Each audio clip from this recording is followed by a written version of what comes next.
नमस्ते, मी स्नेहल दर्पणकर. एसपी9 मराठीमध्ये आपलं पुन्हा एकदा स्वागत. तर पाहुयात आजची विशेष बातमी. कोल्हापूर जिल्ह्याच्या सहपालकमंत्री तथा राज्याच्या नगरसेविका, सामाजिक न्याय, वैद्यकीय शिक्षण व अल्पसंख्याक विकास राज्यमंत्री माधुरीताई मिसाळ यांच्या हस्ते अत्यंत महत्त्वाच्या असलेल्या बेळगाव वेंगुर्ला रस्त्याच्या कामाचा शुभारंभ उत्साहपूर्ण वातावरणात पार पडला.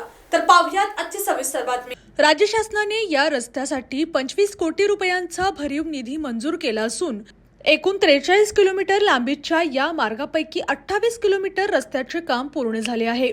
या दर्जेदार रस्ता दुरुस्तीमुळे प्रवाशांचा वेळ वाचून सुरक्षितता वाढणार असून अपघात कमी होतील.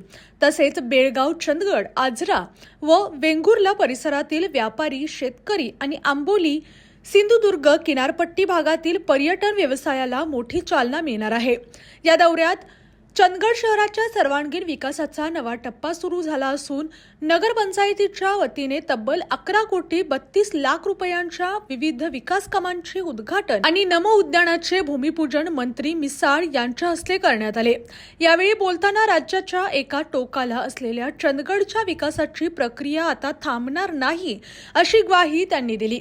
या प्रसंगी आमदार शिवाजीराव पाटील यांनी मुख्यमंत्री देवेंद्र फडणवीस यांच्या सहकार्यामुळेच येथील ग्रामपंचायतीला नगरपंचायतीचा दर्जा मिळाल्याची आठवण करून देत चंदगडला राज्यातील नंबर 1 नगरपंचायत बनवण्याचा मानस व्यक्त केला आहे. या कार्यक्रमांना माजी राज्यमंत्री भरमू पाटील, नगराध्यक्ष सुनील कानेकर यांच्यासह स्थानिक लोकप्रतिनिधी मोठ्या संख्येने उपस्थित होते. चंदगड तालुक्याला लाभलेल्या अथांग निसर्ग सौंदर्याचा विचार करून या भागाचा कायापालट करण्यासाठी विशेष पर्यटन आराखडा तयार करण्याचे महत्त्वपूर्ण निर्णय सहपालकमंत्र्यांनी दिले.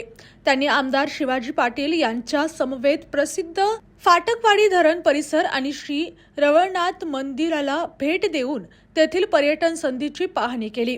पर्यटन, सार्वजनिक बांधकाम विभाग आणि स्थानिक प्रशासनाच्या समन्वयातून येथे पर्यटकांसाठी मूलभूत पायाभूत सुविधा तातडीने उभारण्याच्या सूचना त्यांनी अधिकाऱ्यांना दिल्या. यानंतर इनाम सावर्डे येथील आमदार पाटील यांच्या निवासस्थानी शासकीय अधिकाऱ्यांसमवेत झालेल्या विशेष बैठकीत त्यांनी मतदारसंघातील प्रलंबित प्रकल्प, निधीची उपलब्धता आणि नागरी सुविधांचा सविस्तर आढावा घेत सर्व कामे वेळेत आणि दर्जेदार पद्धतीने पूर्ण करण्याचे आदेश दिले.